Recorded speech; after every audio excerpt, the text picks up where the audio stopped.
na rito eh. The mic? The mic, guys.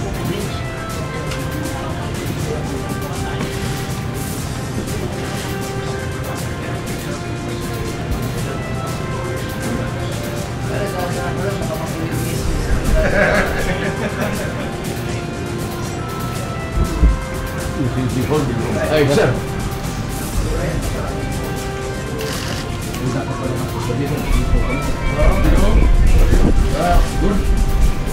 Okay. Kung na paborot mo, pabarong ka eh.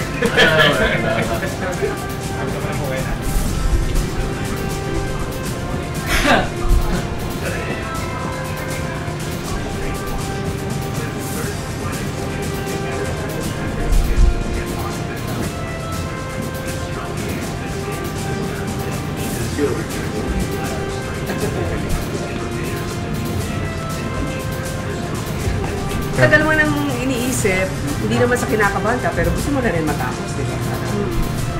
Magkaalaman na.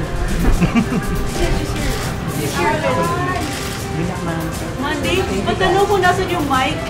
Mic, natin ma'am. Senator Santiago's mic. Monday. Hi ma'am, good afternoon. Stay.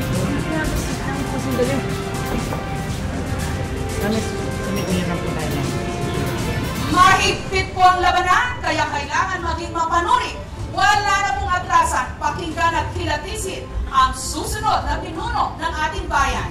Ako po si Jessica So. Ako po si Mikey Riquez at ito ang Pilipinas Debates 2016.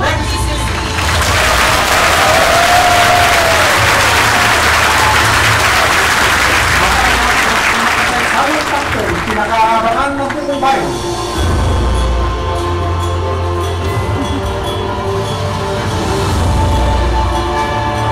Inihahandog ng GMA News and Public Affairs, Philippine Daily Inquirer, at the Commission on Elections. Kasama ang BDB. Ang kauna-una paghaharap ng mga kandidato sa pagpangulo ngayong eleksyon 2016. Dito sa Mindanao. Pilipinas Debates 2016.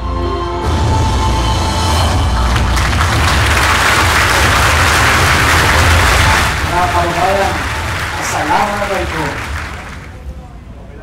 Mula noon hanggang ngayon, kahirapan pa rin ang problema ng ating bayan. Laki po ako sa hirap.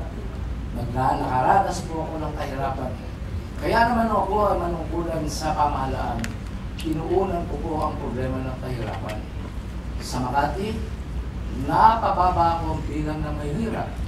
Maraming nagtatrabaho at nakatikim at nakatamasa ng magandang servisyo. Nagawa kong pinakamayaman ang lungsod ng Makati sa buong bansa.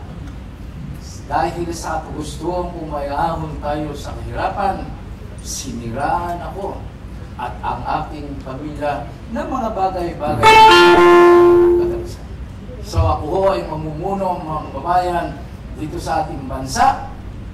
Nagdala-dala ang aking malawak na karanasan habang pamamahaya at malasakit sa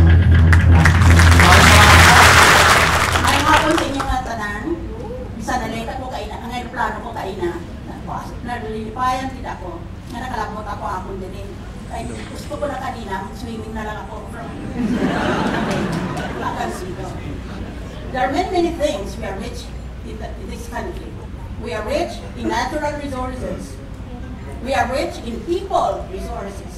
And yet, year after year, we hear the same doleful note from our analysts and economists.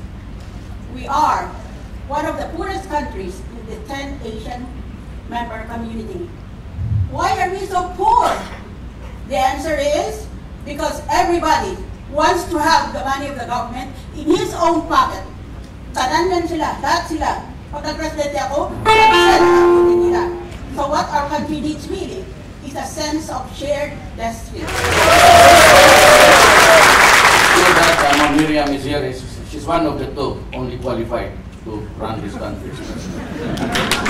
I am here because there is so much criminality. Drugs is flooding the country. calling the attention of the national government, and there is so much corruption in government. I propose that if I am president, I would get rid of criminality, drugs, and corruption. Just give me 3 to 6 months and I will do it for you. I will deliver. Again, he said we cannot go for economic growth unless we start with government. For as long as there are incompetent and corrupt officials in our government, we would never reach our goal of economic. And so I say that I stand here and you might consider what I told you this afternoon. Thank you. Mayong hapon sa tanan. Nararapat lamang na tayo nagtitipon-tipon dito para mas maintindihan ang ating mga kababayan na nangyayari sa kanilang mga kababayan dito sa Mindanao. Ang Mindanao po ang nagbibigay ng pinakamalaking produkto pagdating sa pinya sa mundo, pangalawa po tayo. Pagdating naman po sa saging, pang-apat, pagdating sa niyog, pang-lima. Pero hindi na yun. Sa buong Pilipinas, dito po tayo umaasa na kalahating pangangailangan natin sa mais. At 1/4 sa bigas, kalahati naman para sa isda. Pero bakit patuloy pa rin ang paghihirap ng ating mga kababayan sa Mindanao? Marami na pong namuno na may karanasan, ngunit ganun pa rin. Ang kailangan ay isang may tunay na malasakit, merong paninindigan, mabilis kumilos, at agarang makakapagbigay ng solusyon. Napakaganda ng Mindanao. Hindi lang natin dapat puntahan ito, dapat masalamatan ito. Pinopropose namin 30% ng aming budget ay mapupunta dito sa Mindanao para sa agarang solusyon ng development. Maraming salamat. Magandang gabi sa inyong lahat. Hindi ho ba, pag pinasimple ang tanong, nagiging simple at klaro din ang sagot? Ano ang tanong? Kung ihahambing natin ang pagpili ng Pangulo, tulad ng pagpili natin kung sino ang magmamaneho sa ating mga anak sa araw-araw, sino ang pipiliin natin? Kanino natin ipagkakatiwala ang kaligtasan ng ating mga anak? Sa isang taong may mga kaso ng pagnanakaw, sa isang mainitin ng ulo na maaaring aksidente, sa isang ngayon pa lang natututong magmaneho. O pagkakalog po natin ito sa isang taong matagal na po ninyong kilala, matagal nang nanilbihan, at minsan hindi kayo pinahamak o pinagsamantala. At may magandang rekomendasyon pa sa dati niyang pinagtrabahuan. Buo ang loob ko sa inyong pagpasya. Maraming salamat.